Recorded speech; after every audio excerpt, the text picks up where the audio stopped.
What's up, guys?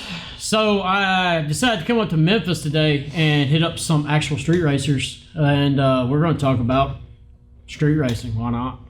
So this is my man JC and Mr. Craig over here, two really badass street racers from Memphis. So let's get into it. We try to be badass. Yeah.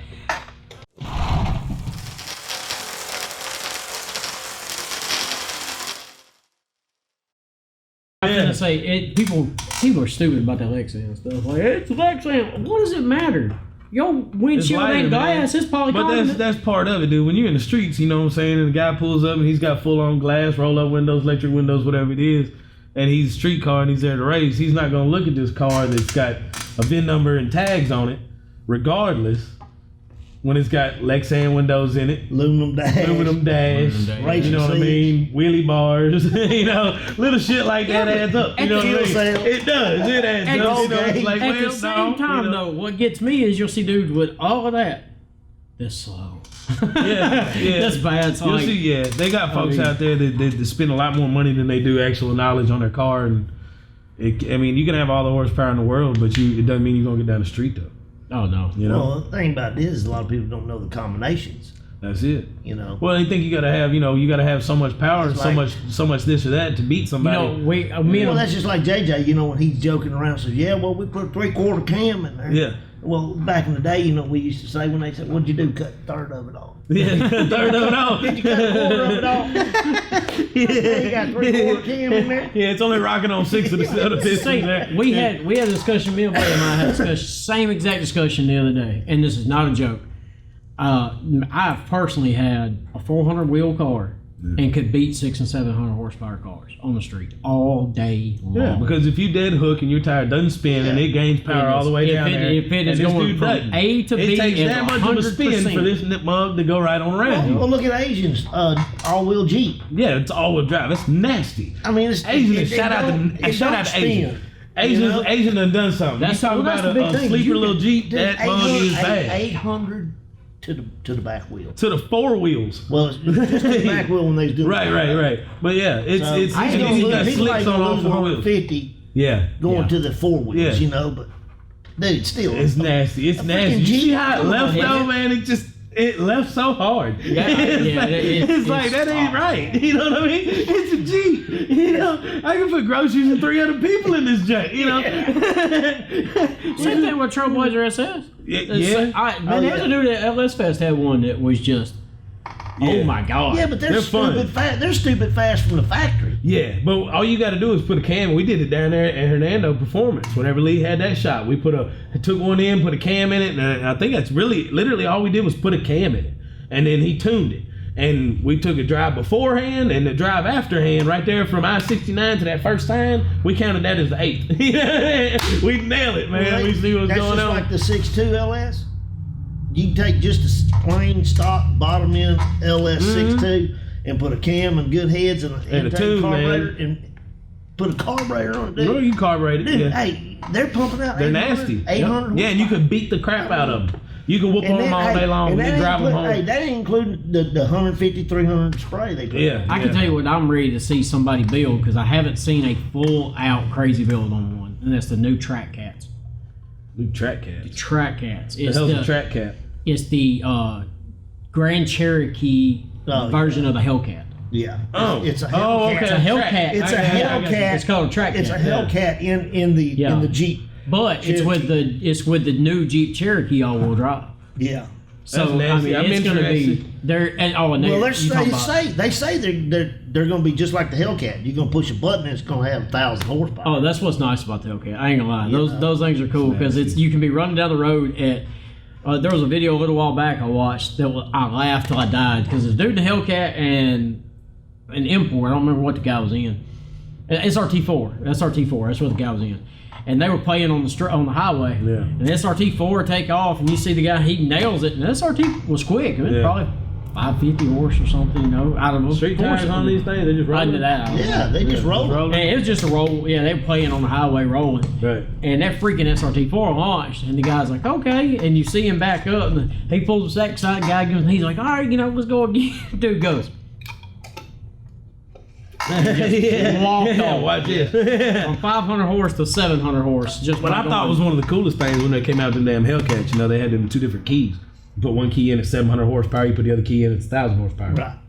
That's awesome. That is interesting. Especially for whenever you got to take it to the dealership or something like that to have it serviced or something like if you choose to do that. You know what I mean? That is interesting. Well, these new cars, it's cool. It's thinking ahead. You know, these new cars, you know, like say for instance, I had a 2012 or 2015 Ford pickup, and you wanted to borrow it. Well, I can program it to where it won't go but a certain speed with you in it. And I can even program it to where if you get in it and you turn the radio on, it won't start. That's crazy, dude. You know, so if your kids borrow your car, you can't do nothing with them, man. You can turn the car to where if the radio is turned up to a certain number, it'll shut the car down.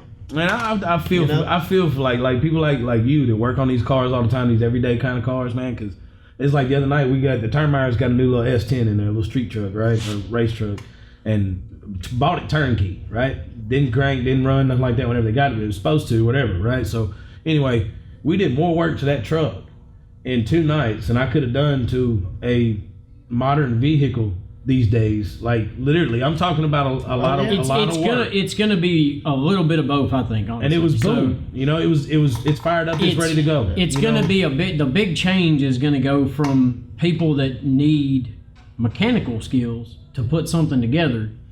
You're still going to have that regardless. Yeah. But I don't think you do. I think they're going to have it to where you got these guys that can do the mechanical skills, you got some that can do both, and then you got these guys that straight up. Oh, yeah. It's going to be. There's a lot of them guys already. There's a lot of them guys already. I mean, you go out to the track and you see these guys with the laptop on top of the car. Yeah. They probably don't know the first thing about putting a piston in a motor. Okay, I think that's one of those like some do and some don't. I ain't saying all of them, but I'm saying there's some of them out there. I don't know if it's gotten. I don't think it's gotten to that level yet. I mean, it's getting there. It's there somewhere, like up in corporation, true enough. But out here, like in the streets, like where we play, anybody that knows that computer stuff, they started off carbureted. I mean, you know what I mean? They started off hot rod, and then they learn that stuff. And now eventually, there's going to come out to where there's going to be people that, like you say, they couldn't tell you the torque pattern on a small block Chevy, but they could come out there and tune that damn 4,000 horsepower motor like that. You know what I'm saying? But the thing of it is, though, right now, like you take 80% of new cars right now, or even just race cars, new cars, race cars, whatever, anything with fuel injection and above. Right. 80% of how you're going to run anymore, especially either on street or no prep, is in your tune. It's in your tune. Like if you can tune one, I had this, I think it was Birdman one time. We were out there talking, and I was like, he made a pass. He made a really nice hit. And I was like, it go down good? He's like, I'm pulling a little power. I was like, it looked like it was good. He's like, just like, and the next pass looked like somebody had put a freaking jet in the back of the car. And he's like, we went back and everybody was talking, and it's just, the more people are around it, they realize, like, you don't, I love having a discussion with people. What's more important, setup or power? And what I'm learning is torque or horsepower. Well, that's kind of the same idea, but not even just that. But like when I say setup, I mean your suspension, your tires, your entire. Because that could be a big argument there. Because there's so many cars out there with stock suspension that are running. I'm talking about just crazy numbers. You know what I mean? And then you got cars out there with race car underneath it and street car inside the engine bay, and you know. It should be doing more than what it's doing, and it's crazy to look at the odds and ends of that. What I laugh at or have fun at is talking to a lot of the younger car guys. A lot of the younger car guys love them to death, but they everything is I want horsepower numbers. I want horsepower numbers. They don't know how to put it to the ground, but they want the numbers. I've had the same exact thing. Like I've got 800.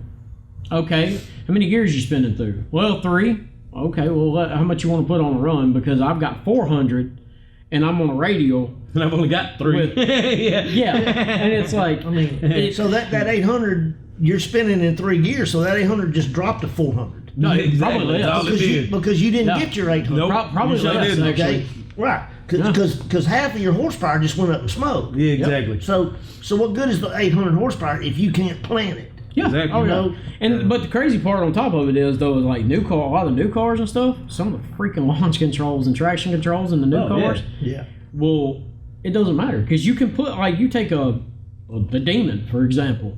A freaking Demon can put down almost 1,000. Yeah. In this factory, that's crazy. Yeah. Well, it's like the electronics. I can do it in the car. Weight, and run numbers. That's just like the electronics in my car. I can turn it down to where it won't spin a tire, but after that 60 foot, it's full on. Yeah. Oh yeah. Yeah. You better hope you still got a little bit of rubber right there after the 60. You know what I'm saying? But I mean, if you pull it in like most guys do, you pull it in over a few seconds, Yeah. 2 to 3 seconds. Yeah. Then get it on out there, man. Let it eat. It's rolling. Wheel speed, bro. You gone. The crazy part to me, though, every time I talk about this, I think about it, is like the big, like we talked to some friends of mine about this, the big gap. Like, so, we were talking about 6.0, building a 6.0 car on the way up here and stuff like that. So, especially with street, it's getting to where if you're building a car, you get to this weird little gray area where you're way faster than everything below you and way slower than everything above you. Yeah. And you got to choose, like, do I want to build a freaking race car or do I want to just kind of tame it down a little bit? I'm going through that right now with what I'm building. At first I was going to do an all motor car, and then everybody that I was intending on coming out here and playing with, by the time my car is ready, I won't be able to compete with. Yeah, you know what I'm saying? And so it's going to have to be either, you got to make a choice now, So I was that way in my Firebird, and I was only a mid-6 car, high 6 car, and it was like, on the street, though, what people don't think about, too, though, is like, especially, what I'm talking about, you can make a 640s or 630s pass consistent on the street. You got a fast. You're doing something, to go out there and compete. There's like anybody knows, there's different levels of street. You got your everyday drivers. You got your everyday drivers that are badasses, and then you got your trailer cars that come in there and they're running 560s on the street. Yeah. You know what I'm saying? And it's fast. And that's exactly how it is. There's still tiers. It's just like being at a track. There's still tiers. But the catch is people want to fuss and complain. But the problem is that if you come in and go, well, that's not fair. He's got a street car or he's got a race car. Yeah. Well, then one of two things has happened. Either you don't know what to look for and you're trying to challenge the wrong people, or you ain't been in the hustle. Or you haven't been haven't been around it long enough. Because when I first started, you walk up on a car, like it used to be for me. I remember when I was younger, you walk up on the car and you're like, man, the interior, like, oh, okay, well, and they pop the hood and you're like, oh my God, you got this, you got that. Now it's like, I've been around street racing enough. First thing I do, back tire.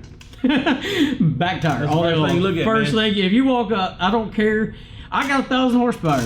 Yeah. You're on a nice, you're on a nice Goodyear street tire. We can try this. It just. It doesn't matter. That's what you love about. That's what you love about the street, so man. It's the hustle of the game, man, and when you're out there, you got so many different levels of people, just like you got at the track. But you're not waiting around for shit. You're not waiting around. You want to run, you go run. You know what I'm saying? You want to bet, you want to bet. You want to hustle, you hustle. You do your thing. It's a big freaking chess game. It is. And it is so like, and people go, well, you're cheating. You're keeping this. No, you don't have to lie about anything. I know you don't have to, but it's fun to. It can make it interesting. Yeah. Like I've got friends that take it down like, oh, I've got this, and this, and I'm sitting over going, really? Yeah. And they're like, but what's funny is like they'll tell the truth and stretch it a little bit, but if you know what you're looking for, you can go, it don't sound right. That don't look right. Like you watch them make a pass, and then you're like, that ain't I don't know. Right. Yeah, we don't ever try to claim that we're faster than what we are. We try to tell everybody we're slower than what we are. Yeah, that's why everybody. But see, like we tell them, well, we're kind of slow and everything. Then when you crank it up, they go, yeah, right. Yeah. That's a big thing. It ain't nothing but a big block. That don't mean it's fast. Yeah. You know what I'm saying? It's still just a V8. Well, just because it sounds loud. Yeah, right? Makes your heart skip a little bit. What's bad is that's pure excitement, baby. Yeah. It goes both ways now. Like, you had the biggest joke in the world now is cam only. Period. Cam only. Yeah. But hey, that's true, it's cam only. Because I can take you to a 350 and an S10 right now. That's nothing but a cam and a decent set of heads. And out here running. Oh yeah, running its ass off. That's what's funny about it is like you'll get guys that go on it's the cam street, only. You know what I'm saying? Yeah, hook and book. It's weird though because it's becoming to that point that some of the cam only stuff, It's fast. It's fast stuff without a cam on let the me small tell you, shot. I'll tell you just like this in the streets, and this is just my personal preference, all right? Cars like Craig's car, all right? It's not the fastest car out there, right? But it's fun to watch that some bitch go down the road, okay? Because there's cars in his class where you can see 6, 7, 8, 9, 10 races in a day. Instead of bringing out, 10 cars with 2,000 horsepower and then it's over with and you hope somebody does a grudge race. Okay, so you got them kind of cars. And then you got them little sleeper cars that come out there and they're quiet and they got a little turbo in the front and then they run out your whole life, right? And then you got cars like that damn Escalade that come out there, that twin turbo Escalade that just dominated. It's like, oh my God, it's a full size Escalade, twin turbo, nasty some bitch, dude. Oh, that's just like, the day that Asian went out there and run everybody's life out. Run out everybody's life in the Jeep, man. That shit was wild. You seen all 4 of them just hook, man. They was trying to lead a bumper back there. Hey, you couldn't even hear that Jeep. No, it was gone. But it was too far away by the time you tried to listen to it. That's the cool. To me, that's the cool. I said something about your MR2 over there a minute ago. One of the MR2. Yeah. Look, hey, I'm an import guy. Right? If it had big tires on it, I'd be down with the MR2. Look, I can tell you right now, check this out. You need to look up, I know I'm plugging another video or whatever. Look up, I think it's on 1320. I ain't trying to. Oh, shout out to Chris Sortino, Southern Outlaw Shop. I think it's on 1320. They did a video of what they claim to be the first KA swapped MR2. 900 rear wheel on a big tire on the street.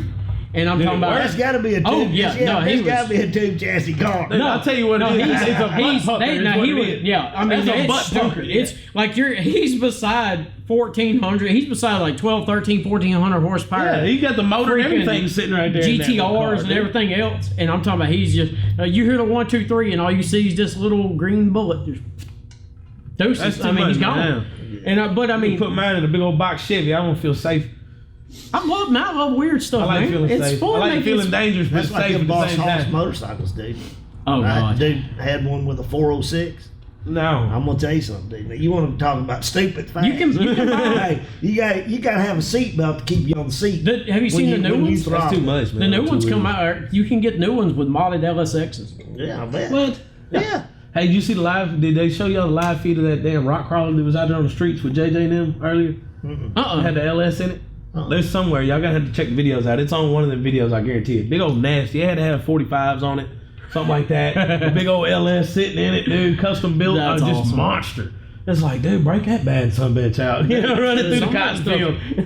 Yeah. One of the favorite cars in the world is freaking One Eye Willie. Yeah. I love that freaking. You ever seen that one? It's an old, I don't remember the style. It's an old, like, 40s model Army Jeep. No top, no nothing. Yeah. And he built a just crazy turbo LS. I can't remember if it's 6.0 block or if it's LSX, but because there's 2 of them like it.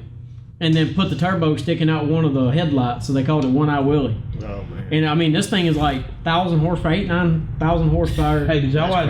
Y'all used to watch Pink's All Out? I did. I was watching this morning. I was watching it on YouTube, man. We was watching Lights Out 9, and then we flipped over to something else. I do it all the time. I had caught up with the one that Big Chief, Asian, and Daddy Dave was on when they won the Woolly Mammoth. When they run that damn, what was it, a Bagel wagon? Yeah. And it was covered in fur. Remember that? Man, they talked their ass into that shit, dude. They believed it, sucked it up, and ran out their life. And took the car. It was over with. Have you seen the one where they run the Civic? Yeah. That was. They took that too? They went to, it was, Dave They was ended driving. up selling it back to the dude. Yeah. He ended up buying it back from buying it back. It was Dave was driving, Chief was negotiating, kind of negotiating, and Asian was negotiating. And the final race was the craziest thing. They gave him what? 21 links or 20 links or 13, some insane amount. And so the dude's way out the stickiest part of the track, and he launches and just shatters his strands. So he didn't go nowhere. He just automatically lost the race. And that was the one for the car. They took it and turned but around it was so back to that. Look, and I love the show. I don't care what nobody says though, because Dave can drive his ass off. He's a and he's a cool ass dude. That's But for sure. it was the coolest thing to watch them go we're not sandbagging to watch Dave go, what? Oh, he's looking over his shoulder the whole time. You know what I'm saying? But he had it so smooth, you couldn't hardly tell it. It's like the old boy at the end, he said, hell, it didn't sound like it was getting full power. Motherfucking what? You know what I'm saying? That's good. The pedal wasn't to the flow. The car was beautiful. On the track, like outside the car, if you're just watching from the outside and you're watching the car, I mean, there was no lunging in the suspension. I mean, it shows how good he can drive. Because it was this right here. And it kept that the whole way. But you could tell it was like just slowly coming back this way. But I tell you what though, that lets you know how long them boys been messing with each other. Oh yeah, they've been. But look at what the show's doing to them. Yeah. Look at what TV's doing to them, man. Yeah. It's crazy, man. I love Street Outlaws to death, man. I've been a fan since the very beginning, dude. But see, that's what that fame does to some people. To some people it does, man. Some people it does. Some people keep humble about it. Not only that, but just being honest, my big thing is, I'm like you, I love the show. Yeah. And I know a lot of the guys, some of the guys are some of the best dudes you'll ever meet. And that's even people hate on Kyle Kelly, man. But you know what? He got a show too. Cool and you can argue all day. Kyle Kelly's fast. Yeah, and I guarantee you, whoever's running their mouth, I bet you they either one won't put it up against him on the street or the track whenever he shows up. Well, not only that, but like you get a bunch of people running their mouth about himself. Yeah. And I'm like, and I've told people before, like, y'all need to go get him. Like, go talk to him. Like, he's a cool dude. He's such a nice guy. He really is, man. Anytime they come to an event, I love sitting there. That's like, but I was down there at Hattiesburg. Yeah. I was sitting over there. I was parked about two down from him. And after the races were over, and everybody was hanging around out there, man, we was over there talking to him, and him and Mike and Scott. Yeah, we was all hanging out, Yeah. Mike killed me because he's like the funniest dude I've ever met in my life. Mike's funny. Oh man, he gets me dying. Mike's funny as hell. Yeah. He really is. But I mean, my big thing is I think they've taken and screwed up some on the show in the way that the racing, the cars, the people, they're all great, but the show has and I don't care what anybody says. This is what I do for a living. I do stuff on the camera. I can edit. So I've told people before, if I can get 45 minutes of footage of somebody and turn you into the biggest jerk in the world. And I mean, editing, and if you're editing them out to cause drama, even if there's not as much, there's going to be drama. I noticed that the very first episode where I went where they filmed, right? We in Memphis, JJ and all them, we all went to Oklahoma.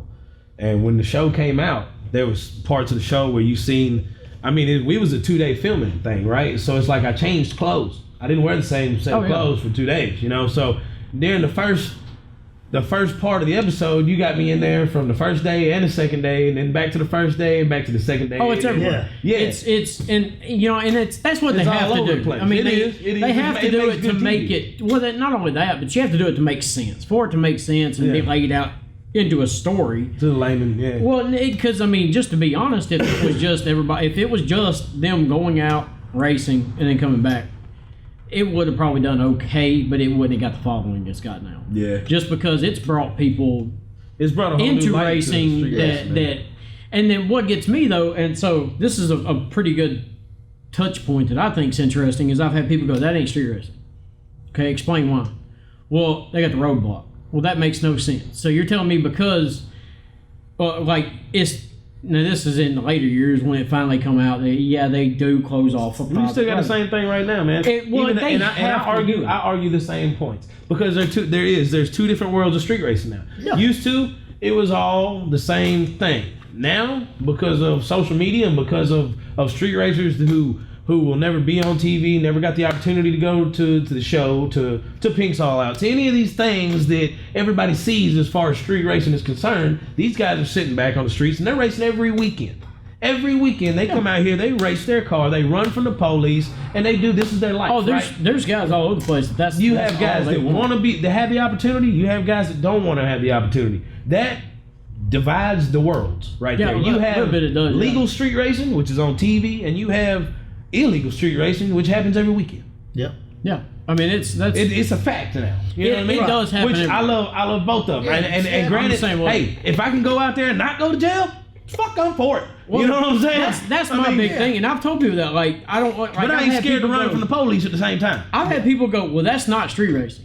And I'm like, that you're not making any sense. If the simple fact is if you classified as you could go to jail that you're street racing, you need to quit because all you're looking for is to either you're going to screw up and get somebody hurt or you're going to get somebody killed. They're going to end up having to have classes of street. Well, the thing about it is, though, too, is a lot of the guys that doing what they call the true street racing, you know, that the streets ain't blocked off. Well, they're not using their head and using the right street anyway, because they're trying to do it on a busy road, you know, to where somebody could pull out in front of them and kill somebody. Or the absolute worst that I've ever seen, and it's something that I cannot stand. It drives me insane. Is you'll see somebody put up a video and they'll have people lying 300 foot down the road. Airport? What kind of crazy stuff that's is that? Why airports shut down. Right. That's just like the other place down the road from the back, you know. Spin City? Yeah. Okay. They got trailers and trucks lined up along the road, and you're racing down there. They did that before. They did that before we started taking that shit over. Like the people, and it's not just me, man. There's a whole team of us out here in Memphis that run these street races out here, man. And when you have a team like us that comes together, we keep it clean. We come out there, we keep people from parking. If you can keep them behind the starting lines, there's nobody's allowed beyond the starting line. That's our rules out here when we run. Back in the 70s when everybody was doing a lot of street racing, dude, we went and found the dead end roads that were 4 lanes wide, and there was nothing but warehouses on both sides, and they was closed when we was out there in the middle of the night and stuff. We didn't go out there and pull up on Goodman Road, or Shelby Drive and stop and say, "Okay, man, get out and flag me." We did. No bullshit. We used to pull over on Sam Cooper, and we blocked Sam Cooper off. And they take off, and we'd all follow in behind them. Now that's real shit. There's people in Memphis that tell you they've been there and they blocked Sam Cooper off, and we ran on that jump back in the day. Here's the most smart. But did we do it? But if you're doing that late at night, you ain't got your afternoon traffic. Oh no, I mean it was late at night, but you get 50, 60 cars backed up real quick. Oh yeah, real quick. Watch there's a race in Germany where they do that, and it's cool. I can't remember the name of it, but what they do is they'll do. I think it's probably 6 or 8 spots or 12 spots maybe, but they'll do a handful of races here and then change. They are on a loaded. They'll back up cars. Like any media that goes has drivers that has to get them place to place, and they'll go, "We got to go this route." "Oh, I thought this is faster." And they're like, "No, there's going to be 5 miles of cars backed up because they're doing 10 races here." Yeah. But the next part that, like you was talking about from the 70s doing that, the crazy part to me is now though, and this is like, I love nostalgic racing, but at the same time, like I love talking to people about it because that, like in the 70s and 80s, if you had a 8-9 second quarter mile or 8th mile car, you had a quick car. Yeah, and back in the 70s though, there wasn't 8th mile. Yeah, even quarter mile. If you had a 14 second quarter mile car back then, or 13 second, it was quick. Yeah. But now, I mean, you got stuff running 9s, 10s from the factory. Back in the 70s, I had a 9 second street car. It was a Buick GS. Oh, nice. And it was street legal, full. I mean, no roll cage. It's just full street car. But I mean, we put a lot of money in them back then. Oh yeah, right. Oh yeah. You had to work for it back then. It's cool watching the progression though. Oh, it really is. It's cool, but at the same time, it's like I've told people, like I get a lot of comments from all different age groups and try to talk to them, and a lot of the older groups are like, "Well, this." I'm like, look, it's a little different now. Like things have to be approached a little different because 90% of people street racing in the 60s and 70s and 80s, 120 mile an hour. I would say 125, 130 in a quarter mile. That's pretty fast mile per hour. Well, you got guys right now that are running 160s, 170s or more in an 8. And they just pulled it off the lot. Yeah. I mean, it's stupid how the progression of speed. So you got to change things to keep the safety up. Yeah. I mean, it's insane. But I agree with you on that. Like people pick the wrong road. Yeah. Like too many people. If you're gonna do some what they call true street racing, I'm all good with it, But the thing about it is don't go out there and put somebody else's life in jeopardy.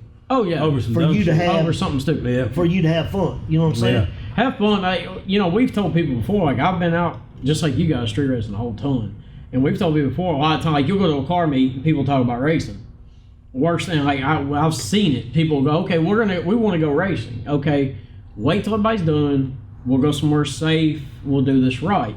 But then you turn around, you got idiots that want to stop on the highway. You don't have stop that, on though, man. You know what I'm saying? It's like that's not. A lot of people, that's a misconception. You know what I'm saying? You got people that go, I'd love to come street race if it was, if it was a safer place and we knew the cops wasn't gonna come and this, that, and the other. And it's like, that's not fucking street racing. Yeah, I mean, it's not, man. That's not all part of what it is, dude. Yeah. You know what I mean? That's all part of it. And but that's the thing that this TV show has brought out too. It's like now everybody thinks that hey, well, all we gotta do is get on TV and we can street race and we won't go to jail and then we'll have street race. That's a little bit of little bit of a danger of the show right now. It really is. Like people get the misconception that don't know how it's filmed. And then you got people that go and they get on the show that don't street race. They just knew the guy that was gonna get on the show and they was like, hey, we need you on our team. Threw him on the team. He goes out there, he makes it down the road.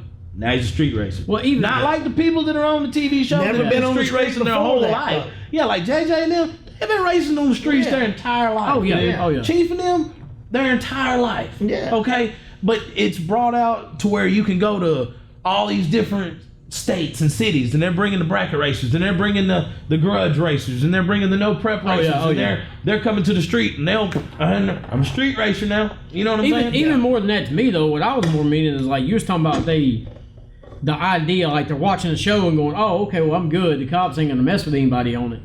Not even more than that, not the guys that's been around racing. I'm talking about like a whole. I don't want to say another generation because a lot of them are not the younger generation. Yeah. It's just people that's not really ever gotten out and tried it. They get this misconception in their head like, oh, I can go out and hit the street. The cops ain't gonna bother us with anything. It's on the show. Oh yeah, my car's gonna work just like it does at the track. I've been down the prep track 2 or 3 times. Let me go out here and it's totally different. It's a whole nother world. It is, man. It's a different world in more ways than one. It's like at the track there's a common respect of there's shit talking.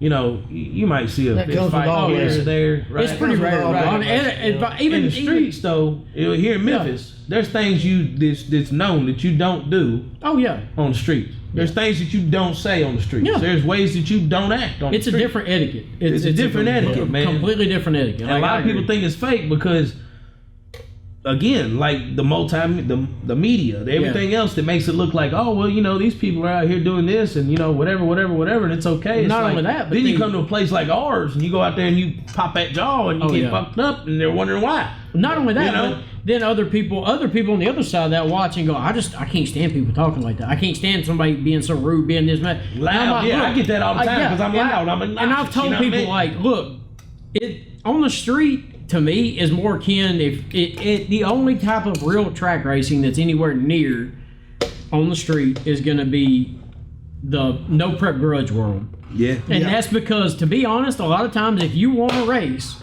you got to be a little bit of a jerk.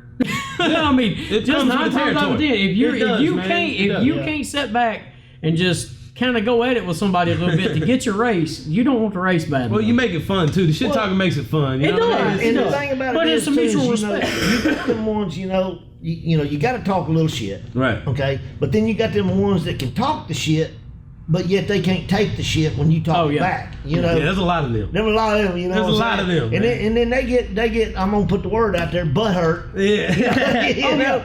But that's all. Cheeks tender. Hey, it's all part of racing, man. I mean, it is. It's part of racing, and they know it. They know it. As soon as their butt gets to hurting and feeling bad, they know damn well it's part of racing. Gets me tickled as people go, but organized racing. I'm like, do you know how many fights I've watched from NASCAR? On the infield, whooping somebody with a helmet. Man, they'd be beating the crap out of each other right down here. Like you jacked my car up, you put me out the series. I ain't finna get you. You tapped me and put me in the wall. Hey, I've seen them get out of the car right there on the track. Yeah. And go after the guy that's wrecked right along with you that put you in the wall. Yeah. I mean, just like you say. But I think the biggest thing is now though is that instead of like what you were talking about earlier, you're only seeing parts of it like from the show. Right. So my big thing is like, and this is just one person's opinion. You don't see all of it. That's for them. The drama side of it is cool to watch, but okay. And that depends on who you are and who's watching. Well, prime example, as an example of something from the show that almost everybody can remember, Chucky and Chief's race when Chief crashed. Yeah. Them dudes, you watch the show, it was the biggest amount of drama between them dudes. And when they both got back over there where they could, the first thing they were doing is going straight and make sure the other one's okay. Yeah, Chucky was crying. He felt bad. That grown man was crying, dude. I've told people before, like, I'll sit here and talk all kind of crap to get a race. But when the race is said and done, I can't tell how many times it's like, all right, well, we're all gonna go out and go do something, go eat, go have a drink. Let's go. Same to me. Well, see, that's like, that's one thing I like about drag racers, and it's probably true with a lot of your races out there, your dirt track, whatever. But what I like about the guys that the racing, like our street racing guys and everything, we talk shit, okay, I can outrun you and all that, okay, but wait a minute, your car's broke. What do you need? Let me go. I got one in my trailer. I'll watch. You know what I'm saying? We're there for each other. I'll watch family. It's a shit talking family, but at the same time, man, you got we're there to help each other too. That are on the other side of that. There's guys out there that ain't too. There's guys out there that smile in your face and shit behind your back. You gotta be careful. It's just like anything in life. You gotta be there's always the extremes on the other sides. But to be honest, in this world, no matter whether you're track, street, or whatever, it leans more toward the side that there's at least some kind of camaraderie. Yeah. I mean, you're talking about people offering parts. I've watched Kayla get put out. She was out of a race. I think she had some kind of motor problem. And I think it was Chuck and them with the 55. They lost their trans. And I got so tickled because she's over there. She's like, "What happened to trans?" She's like, "We're pulling mine right now." Well, that's just and he's like, "It won't fit." She's like, "We got a welder. We'll make it work." That's right. That's like when Chiefs rear end went out. They took it out of Sean's Nova. Yep. Stuck it in his. Yep. And he went on to win the money. Yep. I mean, I've seen people do that. I've seen people help somebody and then get put out by that person. That's that type of shit that only happens in the moment, and we try to keep that moment alive at all. Yeah. Right. And I mean, that's the biggest part of it. Like I honestly believe like there's. What hurts my heart a little bit is when the show started. Yeah. This gigantic explosion of love of racing started. Well, now because it's started to center more around drama, that's starting to shrink back down pretty quickly. Well, it's actually I look at it as it's actually blown up more than it ever has, dude. I mean, it's right now the way the media and everybody makes it sound is if you're not no prep racing or if you ain't track racing, you ain't doing shit. Yeah. Yeah. And that's just the way they make it sound. Like it's almost like, all right, you're not a tough guy. It's like, okay, you're an MMA fighter or you're a boxer, right? It's just like now, Street Outlaws is no prep. Their new season is going to be no prep. No prep kings. No prep kings. Right. Street Outlaws, no prep kings. Hey, but I'm still waiting to see a couple cars come on at no prep kings and see what's really cracking on that. Here's my thing on that. One, y'all need to watch that. They did that in Memphis. It is a business decision. And I ain't gonna lie. When they put it's not all only about that, the numbers. but you mix the two. Look at the Bristol race, which was the first one they put on. You had 35,000 people show up. Right. There was people night. backed up 2 miles. Yeah. They had to close the gates. People up on the top of the freaking cliffs. Up there with binoculars watching. That's so right. like I agree that. It's one of those like it is one of the things of like, okay, yeah, I wish the street, but at the same time they're getting racing itself in front of more people than they ever have right now. You take Street Outlaws, it's on TV, and you got all these people that watch TV and they love Street Outlaws. They don't even own a fast car. They probably drive a Prius, but they love Street Outlaws, right? They have an opportunity. All right, you sit here and you watch, and whenever they show the camera angle, looking at the cars fixing to take off, and you see that big crowd of people behind them, right? You know all them ain't racers. Those are people that are there, friends and shit. Yeah. I want to go to one. Then it came out where, we're going here. They're tagging their friends and shit. We're the Street Outlaws filming. Take that to the track on a no prep. Everybody gets to go to the filming. That's right. Yeah. Well, I mean, it's brilliant. It's a business plan, and I ain't gonna lie, it is brilliant. Freaking brilliant. It is the smartest move. And that's when you sell your shirts, your hats, and then you make even more money. Yeah, and another part of that, and this is something that I don't think has been touched on a whole lot. A lot of these guys on the show, like people don't realize, they watch a TV show and go, they're on TV, they're making a killing. Most of these guys, so much money, and most of these guys work a 9 to 5 on top of doing this on TV. Bruh, I can tell you right now. Well, that's just like that Mustang right there. Okay, I've had that car in 3 different movies. Okay, I didn't make a killing. No, not only just that, but people just think I know people right now that are on TV, that race their cars on TV, that everybody knows their name. I'm not gonna name drop, but they've got more money of their own. Invested into this, going to shows, going out of town, race fuel, nitrous. Of course, they might have a few sponsors here and there, but they got way more money invested in this than they're getting paid back. Yeah, exactly. Well, not only that, but another thing of it is people don't think about the just. You know what? Y'all both know what I'm talking about when I say this. The just straight up stupid expensive racing. Yeah, yeah. That's just like whenever I went down to Hattiesburg and raced. Okay, I had to take 2 days off from here at the shop. You know, that cost me more money than I could even ever win down there. But we had to go race. That's the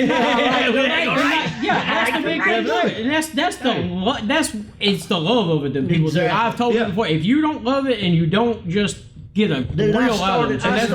This is the same thing. This is the same thing. Go-karts, and then I went to motorcycles, and then I went to cars. You know, I went to motorcycles and cars. I skipped a lot of the rest, but this is the thing where the argument comes into play is once you go TV, you're not street no more.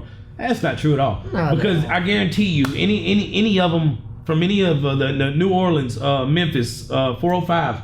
Any of them, right? They'll still come out. They still go to Libby's cash days. Yeah. That's as illegal as it gets. Birdman went to jail, last year? No, Jerry Bird. Jerry Bird, yeah, Jerry Bird. I'm sorry, I say Birdman. Jerry Bird went to jail, right? I mean, what do you want? You know what I'm saying? And you got all your superstars. JJ was there.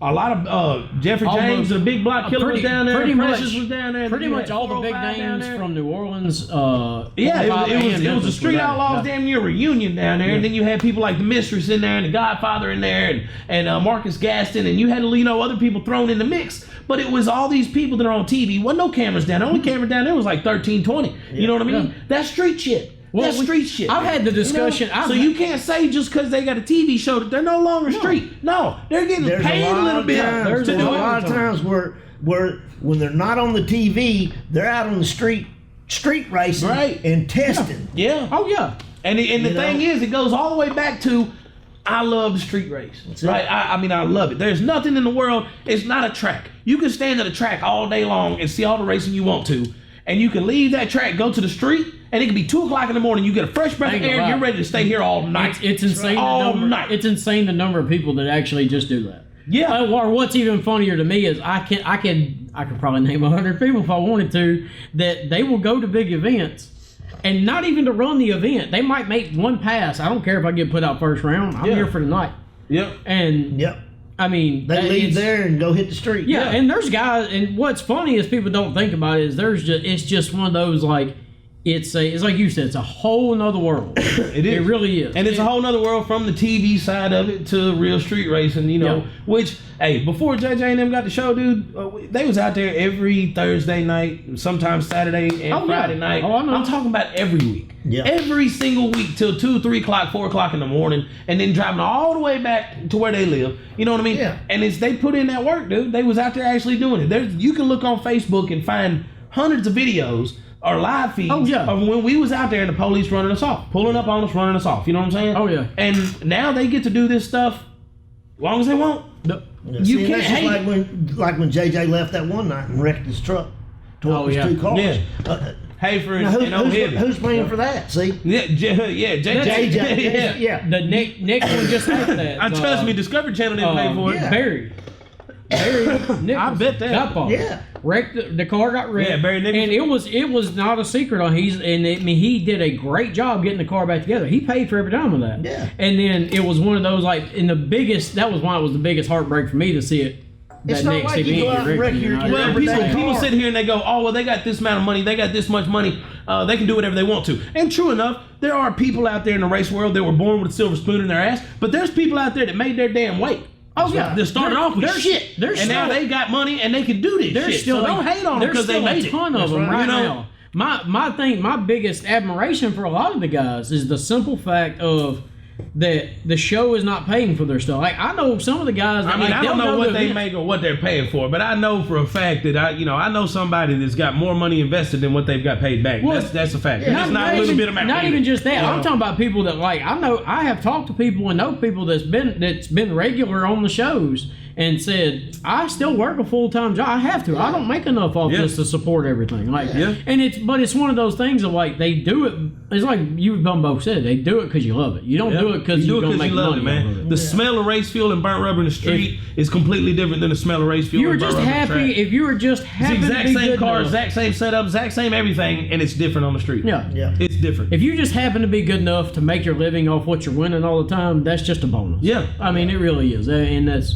Well, at the track, you still have that boss. Even though you got tracks where you can go and nobody will say nothing to you. You know what I'm saying? You still have it. In the streets, we ain't got that. We do what we want. You know what I mean? And everybody knows that, and we're all a family out there until we get to fight with one another, and then we'll be out there next weekend racing again. Yeah, you know what I mean? And it's that's why I get tickled. It's the love of the game, man. I get tickled about that on the show. You'll watch the show, and there'll be two of them fighting like freaking cats and dogs. Yeah. On that week, then they race, show goes off. Next week comes back up, they're fine. Yeah. And you'll have people that go, I don't understand. It's like, yes, because you're not in that. You're not in that world. You don't understand it. That wasn't an actual fight. Yeah. You have all the disagreements in the world. That's right. And it's after everything's said and done. By the next week, it's like it's just like if you and your wife get into an argument. You're gonna be. You're gonna be okay the next day. Or the next week. Greatest line I've ever heard like that is, "Don't try to win." It's like you can't win. All you can do is find peace. Well, my daddy was a feared man. Okay, but my daddy he never whooped me. Never had to. You know what I'm saying? He was one of them he changed the tone in his voice. My butthole pucker up, and I knew I was in trouble. That's the way my 9 kids are. There you go. Exactly. I'm the same way. Hey, I changed that tone. They know. That's it. So, but the thing was, my daddy taught me. My daddy never stayed mad longer than about 2 minutes. And I don't care, man, what I did. I don't care what I did. Even whenever I went to jail, he came in there and he seen me, he was mad, and then about 2 minutes later, we're cool. You know what I'm saying? But he always taught me, you can't stay mad, because anybody that's mad ain't having no good time. Oh, that's right. You know what I'm saying? And I like to have a good time. The thing about it is staying mad longer ain't gonna fix nothing. No, it just keeps you pondering on it, man. All it's gonna do is make you madder about something else. It is nothing but freaking ass. And that's the great thing about racing, man, is you can get in here and you can get into a fist brawl with that dude, but next year it's the same race, maybe next weekend on the street, y'all be out there racing again. Yeah. Y'all be talking again. You get over it, and you ain't got no choice, because you're gonna come back to the streets. Oh, yeah. And I'm gonna be here when you get and here. I'm gonna see you know what I'm saying? And I'm gonna race you. Yeah, and I'm gonna race you. And that's the biggest thing. It's all good. You got, and that's what kills me is you got them kind of that's to me is the defining notion between a true racer and someone that's not.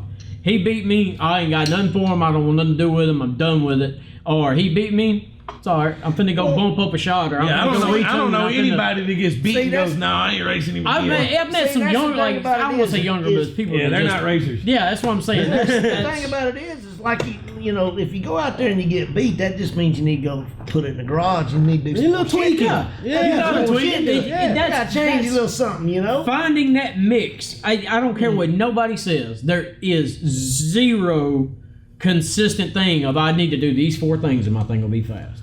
Unless you're like Stevie Fast Jackson or something, and he runs a 378, but he wants to run a 379. You know what I'm saying? And he will. You know what I'm saying? I'm more mean. He will. He'll go out and he'll do it. I'm more mean than like you got. Okay, we got 2 beautiful cars sitting behind us. We do. Thanks to Craig. You put a cam. You put a cam, 100-shot converter, and a tire on this one. Cam 100-shot and same converter and tire on this one. It's gonna perform 2 absolutely different ways. Oh yeah, 2 different cars. That's my point. So you gotta find that sweet spot. No power. You got no power right here. Oh man, I like it. Don't shout out to the Mopar guys. Don't hate on me too much. Don't hate on me there, guys. Hey, I'm gonna tell you now though, the Ford didn't crank any better than the red one earlier. Well, when they we did get that one to run. I was gonna say this guy's crank, and I'm not a Ford guy, so that makes me sad. I love them all, man. Hey, when they sit here all winter, and they don't get cranked. I mean, sometimes they are, they're kind of like women, they're cranky. They're cranky. Yeah, you got to blow a little smoke in their ass, That's it. Or something. All right, guys. So I've had a blast. Yeah, man. So, it's man, it's been a lot of fun. So you guys make sure to hit these guys up on like Facebook. There's a couple different groups. What groups? Man, you can check out fucking Send It. You can check out SSR. Hashtag fucking Send It. You can check out SSR, which is Southern Street Racers. You can check out Rivergate Trash Talk. You can check out Memphis Street League. You can find out what's cracking down here in Memphis. That's all on Facebook, guys. Yeah. Like, all you gotta do is look it up on Facebook, and there you go.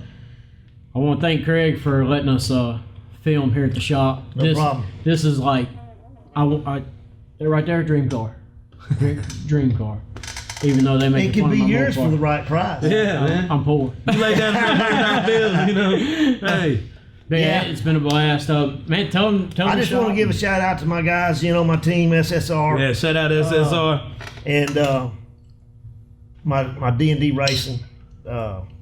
D&D Racing, for some of y'all that don't know it, that's daddy and daughter. I have a daughter that races. Plus, I got 7 daughters that come out and hang out, That's right. But yeah, I just want to put a shout out to all y'all. Yeah, shout out to all the Memphis Street teams out there, man. Sticky Street, DSSR, Fat Boy Racing, Memphis Street Outlaws, Fly By, all y'all guys that come out there and get down every weekend, man. Y'all, anybody from out of town, y'all think y'all got some street cars, some real vintage, your mama bought it for you, come on down here and get you some, man. Reach out. Y'all look him up or hit me up in the comments, send me an email. I can help I'll get with you. arrange getting some conversation going. Bring money, though. Yeah. Shit ain't free. Hey, school and the teaching ain't cheap. Yeah. Fuel ain't cheap. Fuel ain't cheap either. Tires ain't cheap. All right, guys. It's been a blast. We'll check you guys out next time. Wow. Peace.